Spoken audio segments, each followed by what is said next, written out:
तो हम लोग जो आज भी शुरू करते, हमने कल भी देखा कि कई 2-4 जन कर पा रहे हैं, बाकी सब लोग को टूटता रहता है। टूटने से फिर वो शुरू कर देते हैं, तो टूटने मतलब हमने आगे निकल गया, फिर वहीं से शुरू किया, ऐसा जिग जैग बन जा रहा है। तो उस प्राणायाम से हम क्या साधना कर लेंगे? तो सुर कट जाएगा, तो सुर पकड़ोगे, फिर सुर एक दिन सुर भ्रष्ट हो जाता है, तो ऐसी शक्ति नष्ट हो जाता है, शक्ति रास्ता भूल जाता है।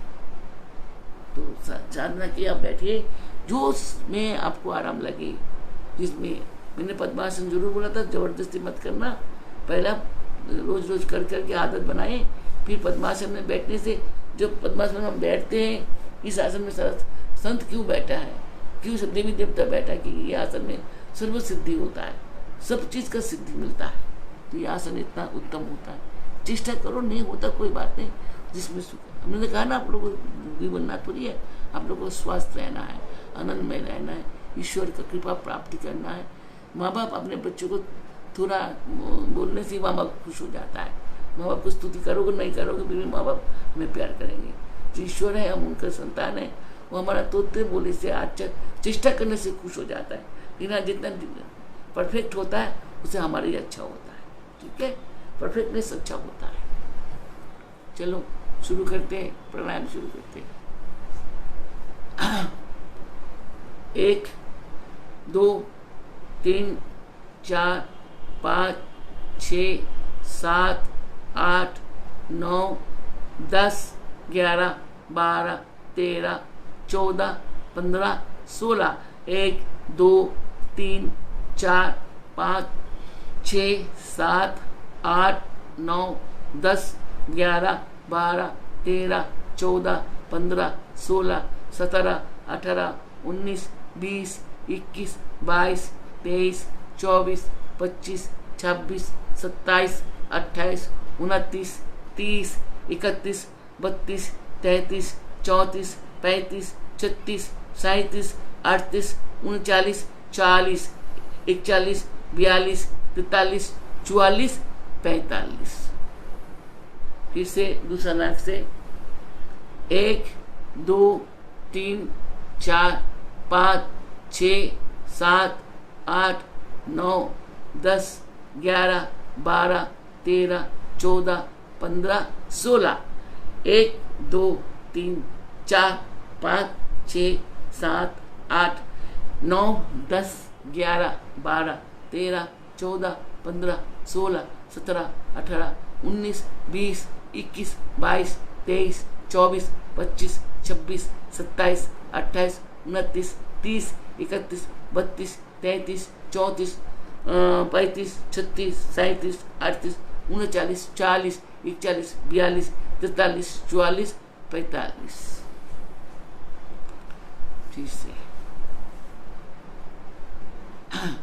1 2 3 4 5 6 7 8 9 10 11 12 13 14 15 16 1 2 3 4 5 6 7 8 9 10 11 12 13 14 15 16 17 18 19 20 21 22 23 24 25 26 27 28 29 30 31 32 33 34 35 36 37 38 39 40 41 42 43 44 45।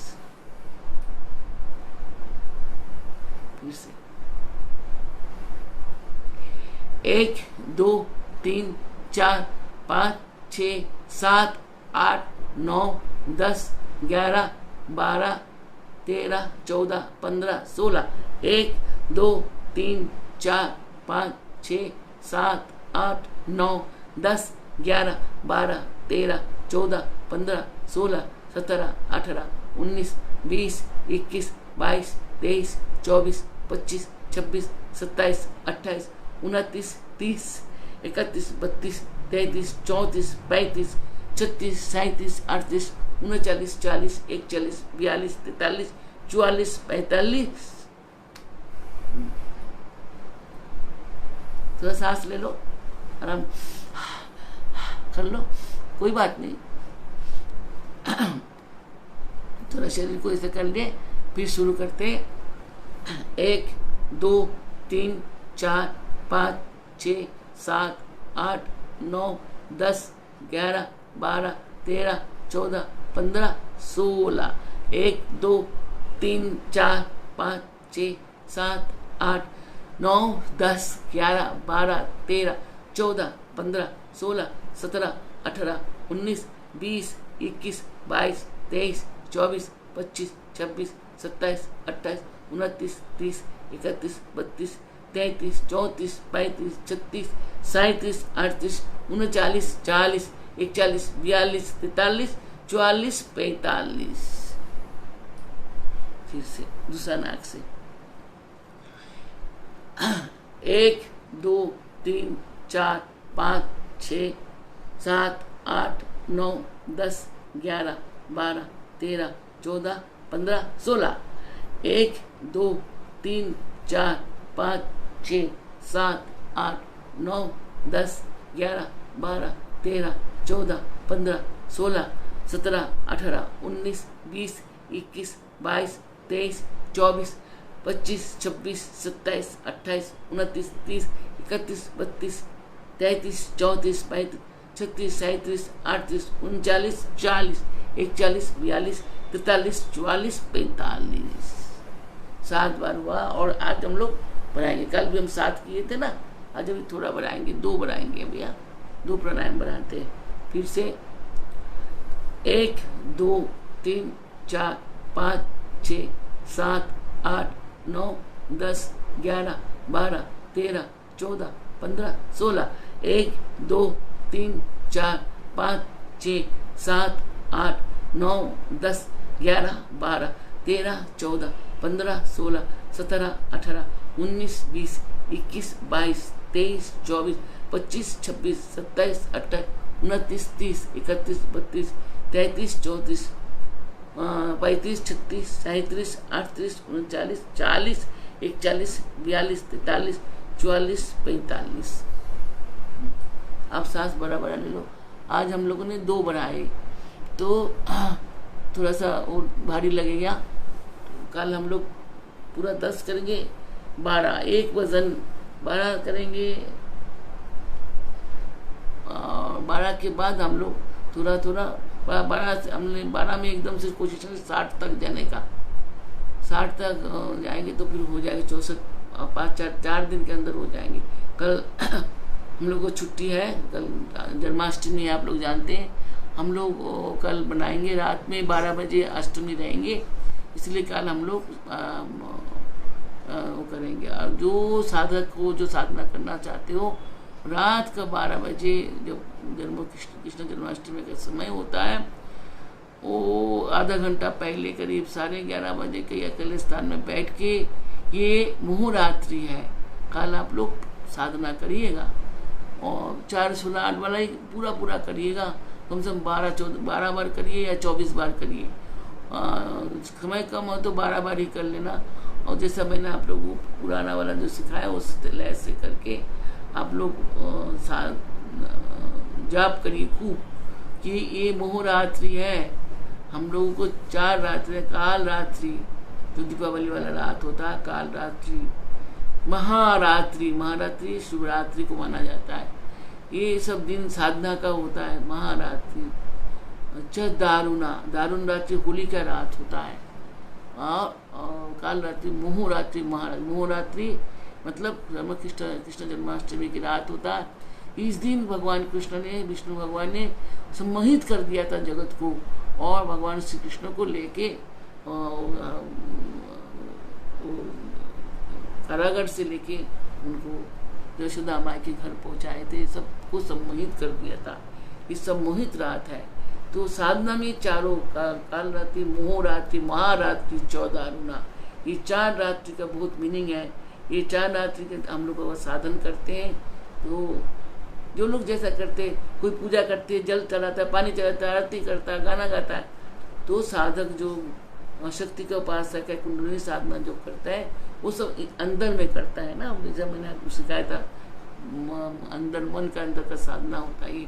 तो उस समय बैठ के थोड़ा सा इंटरनल आपने भगवान को साधन करके और वहीं पर जाप करो। इन 4 रात्रि को याद रखना, काल रात्रि, मोह रात्रि, महारात्रि च दारुण रात्रि। इन 4 रात्रों में उपासना श्रेष्ठ माना जाता है। जैसा ग्रहण काल में साधना होता है, ऐसे ही इन रातों में साधना बहुत अच्छा होता है।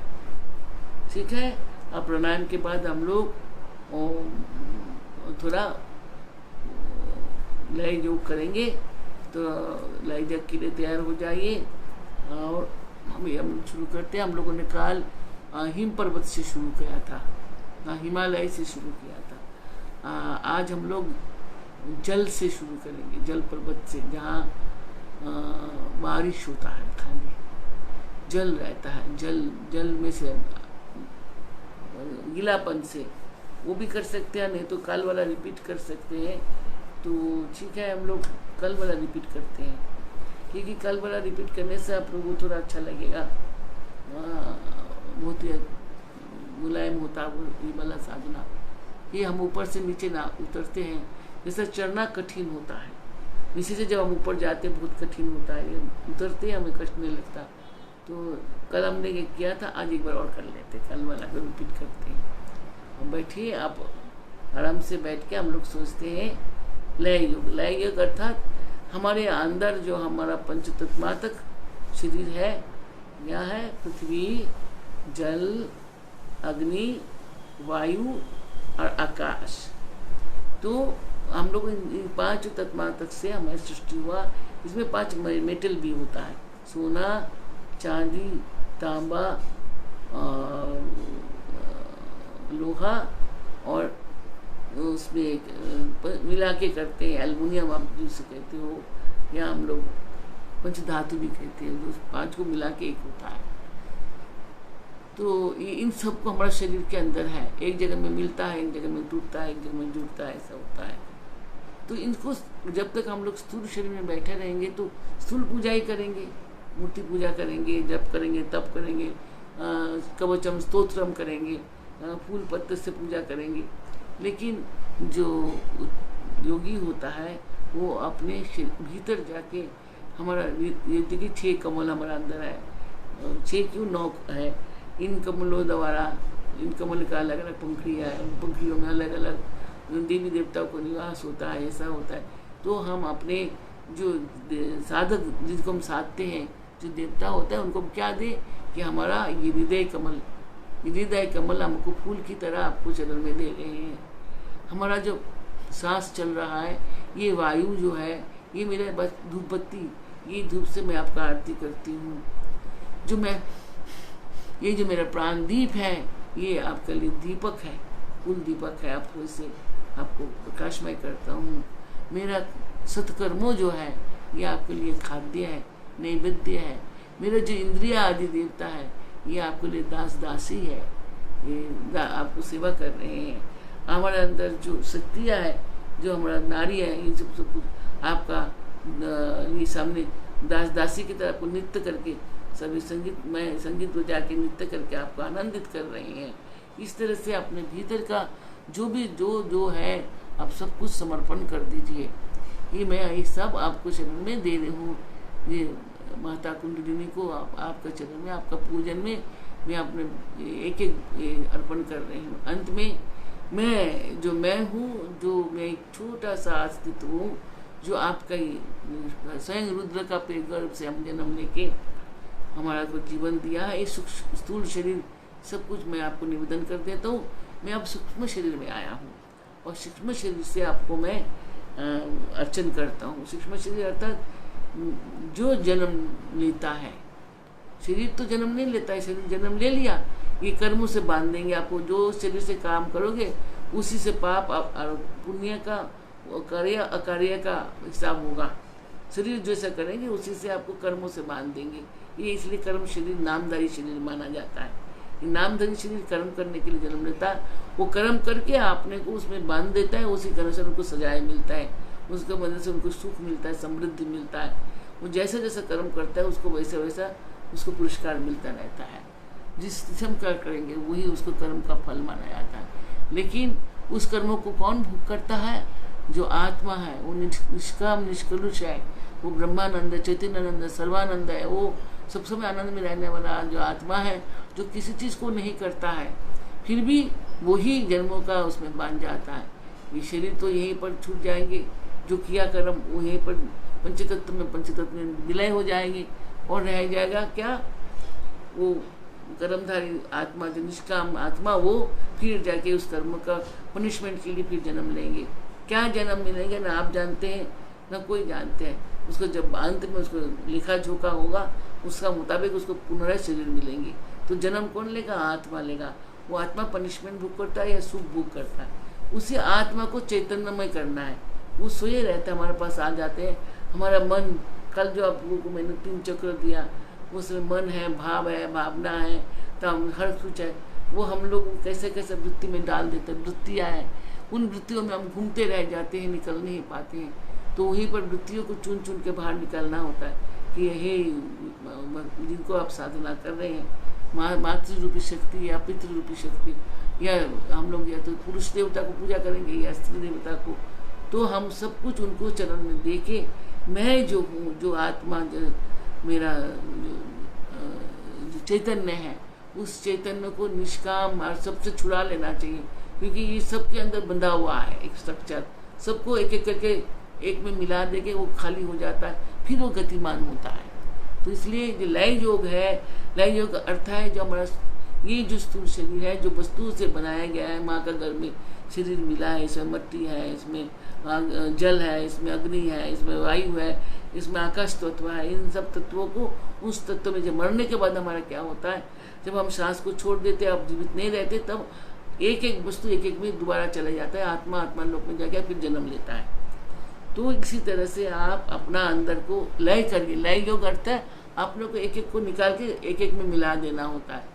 तो प्रथम हम क्या करते हैं, मिट्टी, जो शरीर में मिट्टी यानी मांस जो शरीर में है, ये सब कुछ है, हड्डी उड्डी है, इसे मिट्टी बोला जाता है। इसलिए ये मिट्टी में चला जाता है, मिट्टी में विलीन हो जाता है। जल तत्व जल में चले जाता है, अग्नि तत्व अग्नि में चले जाता है, और वायु तत्व वायु आपको आकाश में जाके आपको विलय कर देता है।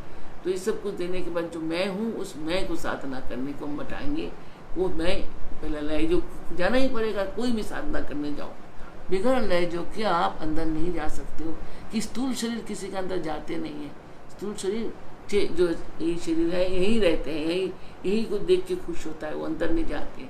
लेकिन सूक्ष्म शरीर ही अपने अंदर जाते हैं। आँख बंद करके आप अंदर को पूरे सिस्टम को देख सकते हैं। जो आपका पूरा शरीर है, कैसे करके जो चैतन्य आपका हर चीज़ में घूम रहा है। कभी वो कामना का पास जाता, कभी वासना का पास जाता, कभी खुदा का पास जाता, कभी तृष्णा का पास जाता। वही घूमता है ना, वही तो तुम हो। तो प्यास लग रहा, मतलब तुम्हारे को प्यास लग रहा है तो पानी पीते हो। तुमको आनंद चाहिए, तुमको आनंद के पास जाते हो। तुम अभी वो चाहिए, कोई चीज़ पसंद है, उसको पीछे भागोगे तो तुम जाओगे। तो ऐसे ही तो आपको इन सबको एक के बाद एक में मिलाई कर देना है। इसे लय योग कहते हैं। हर साधना में, किसी भी साधना करो, पहले आपने को स्थूल शरीर से निकलना बहुत ज़रूरी है। स्थूल शरीर में हमें साधन करने नहीं देता है। इसी में तो दर्द है, इसमें दुख है, इसमें ये नहीं हो रहा, वो नहीं हो रहा, मुश्किल है कर रहे हैं। लेकिन जो स्वयं आत्मा है, उसको कोई कष्ट नहीं है, उसको कोई कुछ करने में कष्ट नहीं होता, इसलिए वही साधन कर सकता है। तो उसको हम लोग कैसे करते हैं, लय योग से। अब लय योग शुरू करते हैं। लय योग से हम लोग एक एक चीज़ को ऐसा मिलाएंगे।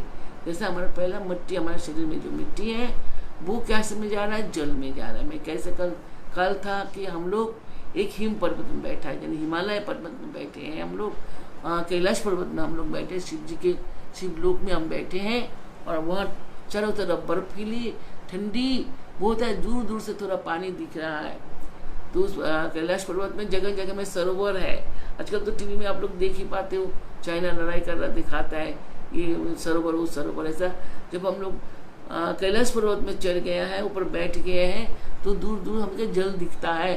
और वो जल क्या है, उसी जहाँ हम बैठे हुए कैलाश पर्वत में, इसी जो बर्फ है, इन्हीं बर्फों में से गल गल के नदी का धाराएं बन बन के उसमें नीचे से जाके उसको जगह जगह जमा हो गया। ऐसे ही जल है। ऐसा पहले उस पर्वत के ऊपर बर्फ है, लेकिन अंदर मिट्टी पत्थर बहुत कुछ है। ऐसे हम हमारा शरीर अगर स्ट्रक्चर ऐसे है, लेकिन हमारे अंदर कामना वासना नाना किस्म का जो चाहना पहाना नीच मन ऊंचा मन पता नहीं क्या क्या है, ये सब कुछ पत्थर की मापित मिट्टी की मापित स्ट्रक्चर है। उसके ऊपर ये बर्फीली ये चमड़ा त्वचा वगैरह सब है।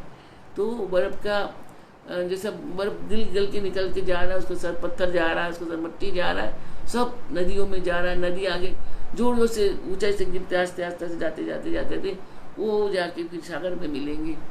तो ऐसा ही आप समझे कि हमारा शरीर के अंदर से ये बर्फ रूपी जो ठंडक है, मुलायम तुषार है, ये तुषार सूर्य का ताप अर्थात ईश्वर की दृष्टि के ताप से ये गल गल के नदियाँ बन के निकल रहा है। और नदी के पानी के साथ हमारा सब अंदर का सभी मिट्टी उट्टी जो भी है बह के जा रहा है। ये आगे जाके नदी का रूप धारण करता है। नदी में पानी ठंडा ऊपर है, लेकिन नीचे तापमान वाला पानी है। अर्थात हमेशा जहाँ जल होगा वहाँ अग्नि होगा या ताप होगा। उसी ताप, जैसे मनुष्य का शरीर है तो उसमें तपन भी होता है, अपने ही ताप से अपने अंदर का सब पाप को विनाश कर देते हैं और नदी बन के निकल जाता है। वैसे एक धारा बन के निकल सकते हैं। तो ऐसा निकल के जा रहा है, वो चला गया। वो तापमान जो था अग्नि का रूप धारण करके वो आस्ते आस्ते सब में ताप फैला रहे हैं।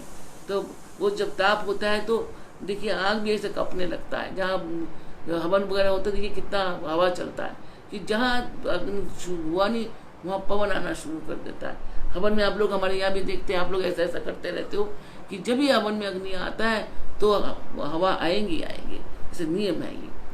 तो ऐसे ही जब अग्नि बाहर होता है तब तो गति जो है, पवन जो है वो गति होता है, तो गति जो उड़ा के ले जाता है।